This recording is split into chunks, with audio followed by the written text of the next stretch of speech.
Joining us on the line is Brother Yehia, someone who's really interested in life coaching and helping others sort of manage their time, which is the focus of today's episode.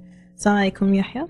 Alaikum assalam wa rahmatullahi wa barakatuh. How are you all? Alhamdulillah, we're well. Thank you very much for joining us on the Y Factor today. You're welcome, you're welcome. So let's walk through this from the beginning. Like right now we've got mid-semesters, everyone's got busy lives, you're prioritising work, uni, studies, and let's say we've got a whole bunch of things due. Right now we haven't done a single thing. Where do we start? What do we do?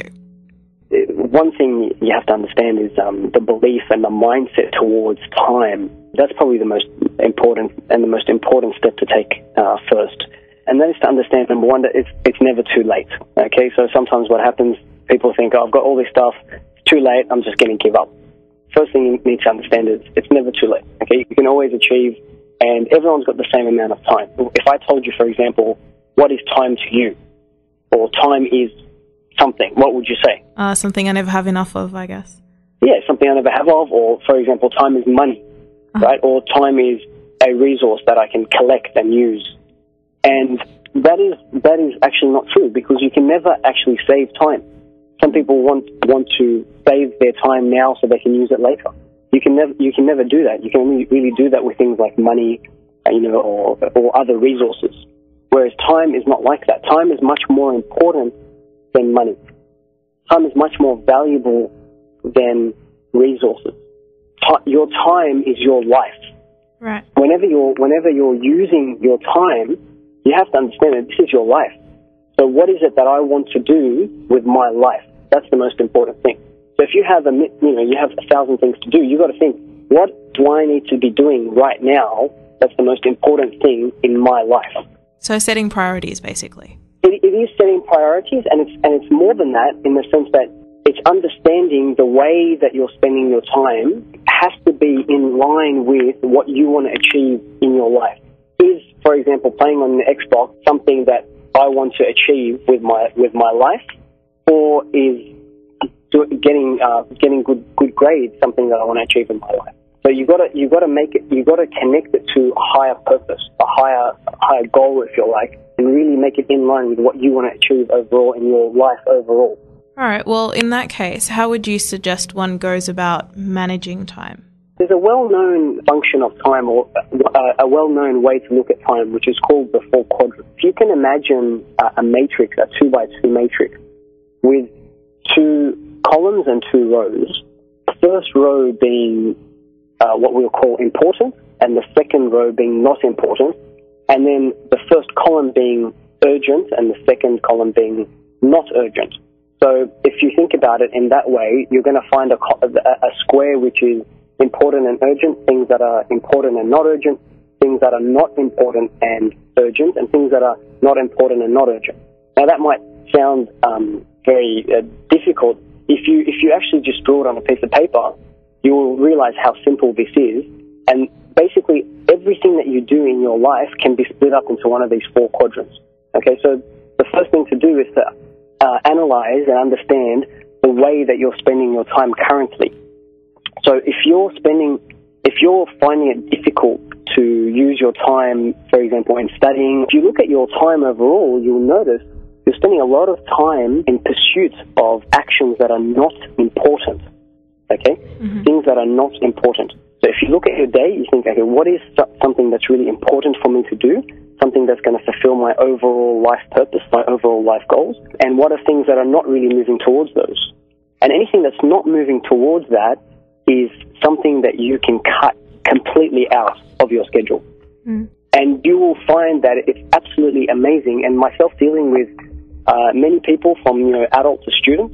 And students, for example, they spend all their time at school, they come home, they've got 5 or 6 hours at home, and they often spend 50-60% of their time in actions that are not important.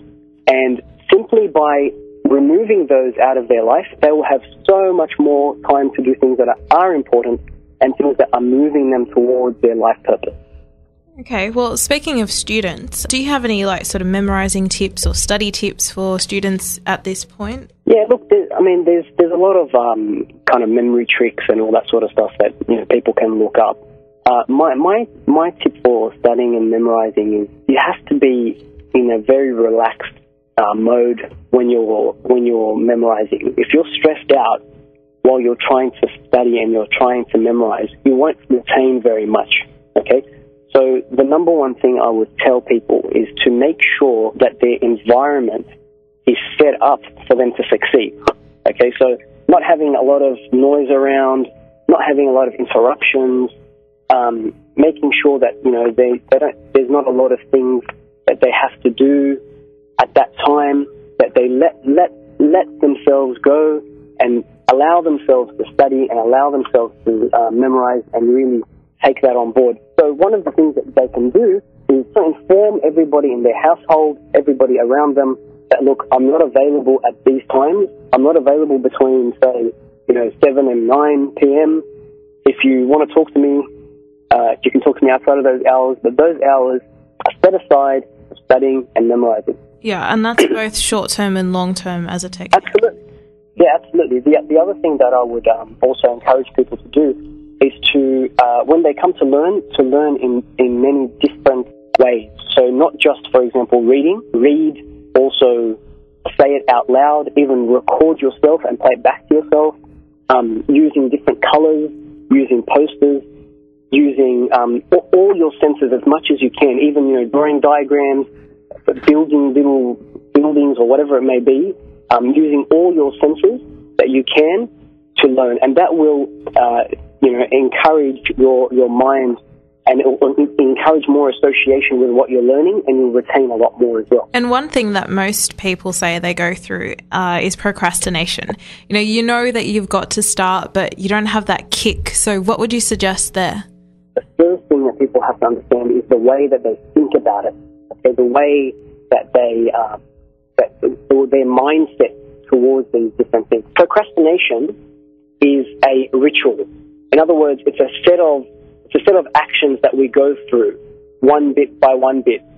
And what generally happens is, for example, you'll come to your desk to start your assignment, and then as soon as you sit down, you think, my desk isn't really clean 100%. I think I'll start cleaning my desk.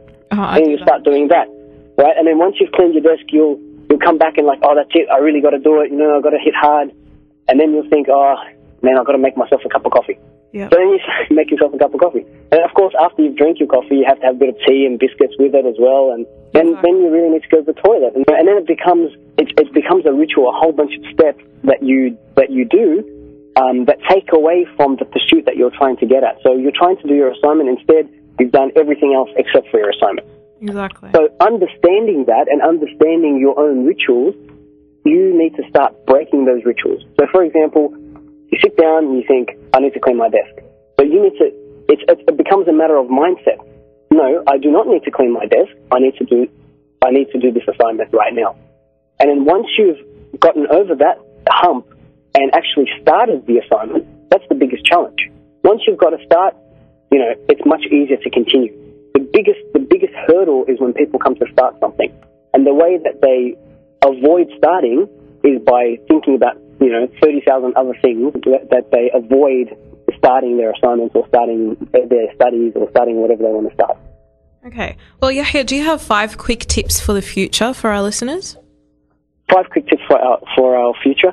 I'm sure, I'm hoping that at some stage I'll come back on and have a discussion about some other topics with you at some stage in the future. Inshallah, an extensive one, yes.